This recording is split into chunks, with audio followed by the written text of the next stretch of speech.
This is a guide for the most extreme players out there, those who are dedicated to learn more about the secret mechanics that Black Ops 1 has to offer and perfect their zombies expertise, or those who are simply curious as to know what hidden mechanics lie underneath the simple zombie survival game many of us know and love. Now, I just want to say before this starts that only 1% of my viewers are actually subscribed, and while yes, that is an improvement from last time, I know we can get that number higher, so please subscribe. And one more thing, my last guide did really well for the channel, so if you guys could do me a favor, comment what map you want to see done next, as I am open to any map on Black Ops 1 and maybe even from other games. Also, I feel like I have a disclaimer before almost every video, but this one is arguably the most important. It should seem obvious that I did not come up with all this information on my own. In fact, only a little bit I have actually discovered myself. However, I have dug through forums and different resources, finding out the info that you'll see in this video, and have simply converted it into an easier to digest video format, and I will give the original authors credit. So without further ado, let's begin with Black Ops 1's in-depth hidden mechanics. Let's start with the point system, arguably one of the most important aspects of the game when discussing your strategy and skill. The player with the most points will obviously get the most done, so let's see what the values look like. So to start off, every kill will net you 50 points no matter what, with the values changing depending on how you kill the zombies. A melee kill will net you 130 points for each one, a headshot will give you 100, a neck shot will give you 70, and a torso or limb shot will give you 60 points. Now, this factor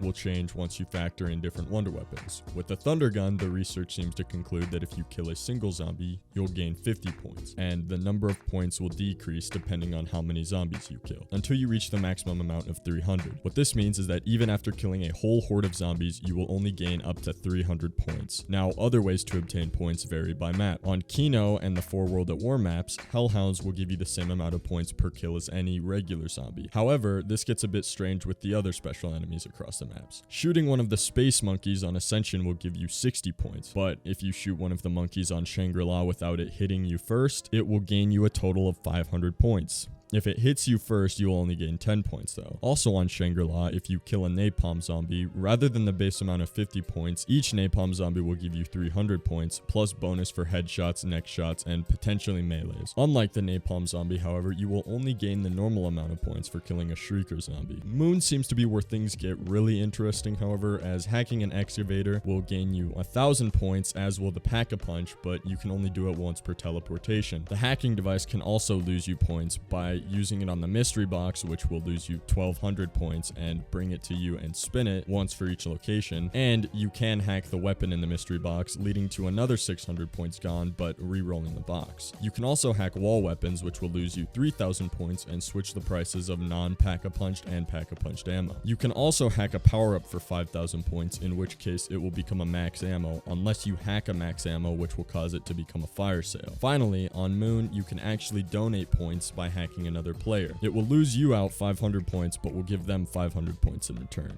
Now we move on to what I feel is the most useful advice, that being the mystery box chances. Now, on the surface, the mystery box presents itself as a 100% random chance to get any weapon in the game, or at least that's what I thought. As it turns out, after a while, anyone will notice that some box weapons are easier to obtain than others. For starters, there's a set amount for each of the special weapons in the game. Obviously, only one person can get the wonder weapon, even though there are some exploits around that. But did you know that only one player can get the crossbow at a time? Same goes for the ballistic knives, both seemingly due to their respective Pack-a-Punch traits of attracting zombies and reviving teammates from long distances. Now, initially, it was difficult to figure out how many people could get the ray gun at once in Black Ops 1, as most articles claim that all 4 players could get it, but I was skeptical as this user from 11 years ago claims that there can only be 2 ray guns out at a time.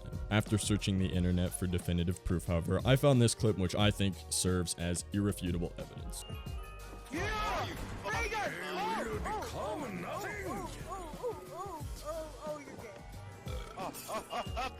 Raygun! Fuck you! From the Red Menace. Alright, I better get a fucking Raygun. Ready for a knife?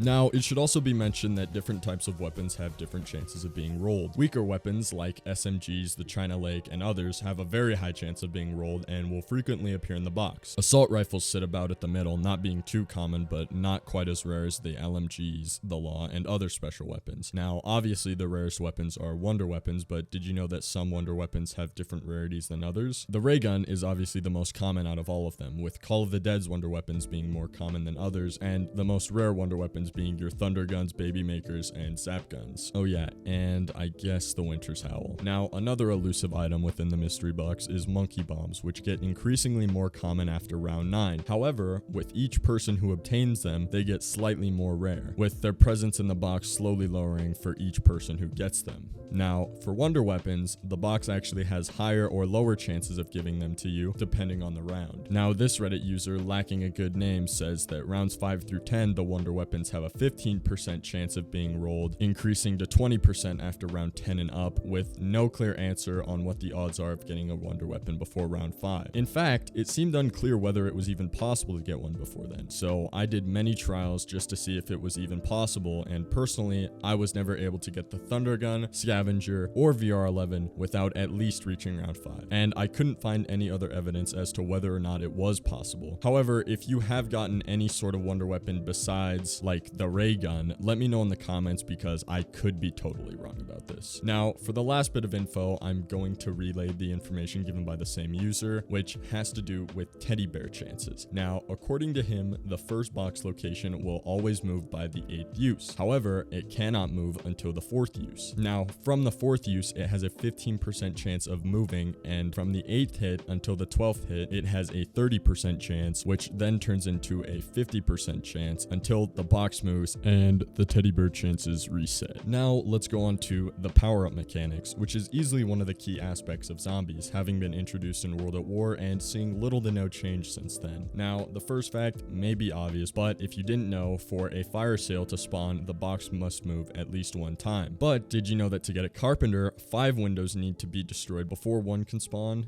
Then again, you probably didn't care. Moving on to the actual drop rates, which surprisingly, every power-up has an equal chance to drop, but only 4 can drop each round at the absolute most. It should also be noted that each zombie has a 2% chance to drop a power-up. However, you are guaranteed a power-up according to this equation, once again courtesy of lacking good name, which states that for every accumulated 2,000 points, a power-up drops with the value of accumulated points needed, multiplying by 1.14 for each round. So, for example, if your team spends no points by round 2, once they reach a total of 2,280 points, they are guaranteed a power-up. Now, for the second to last category for this video, we will be talking about zombies' health and spawn rates. To begin with, once again, the most well-known fact is that only 24 zombies can be on the map at any given time, and more will spawn only when the zombies die or somehow despawn. Next, on round 1, a zombie will spawn every 2 seconds, with the rate slowly increasing until capping out on round 64, which sees a zombie spawning every 0.8 seconds. Now, in Black Ops 1, zombies do a consistent amount of damage. However, they gain health at a rapid rate, beginning with 150 HP, which for the first 9 rounds will increase by 100 HP for each round, but then from round 10 and on, their health will multiply by 1.1 for each round. Now, the amount of zombies that spawn each round is a confusing number to pinpoint with a very confusing equation, so if you desperately need to know how many zombies are going to spawn on any given round, I will link a calculator for this in the description. Now for our final category, which is what this entire video has most definitely been building up to, and that is the random and fun fact category. So let's just jump right in. So the first random fun fact, and this one may be fairly obvious, but the ray gun is fully automatic. I've known this one for a long time, but maybe some of you guys didn't. Next is that if a weapon appears in the box, that doesn't mean that it's acquirable. For example, you can see here that I have the crossbow and it appears in the box, yet I can't acquire another one. This next one is also pretty obvious, but while you're reviving, you can pull out your gun and shoot, although your movement is somewhat limited. The final, and what is my personal favorite from this video, comes from the monkeys on Ascension, which can, according to this user, actually throw your grenades back at you. And after testing this, I can confirm that it's true and is actually kind of crazy. So that does it for our hidden and in-depth mechanics in COD Zombies. There There's obviously a huge quantity of random mechanics that are not in this video, but hopefully you learned at least one new thing, as it took me a while to research and try everything that's in the video, and any support would be appreciated. And with that being said, that's all I have for you guys today.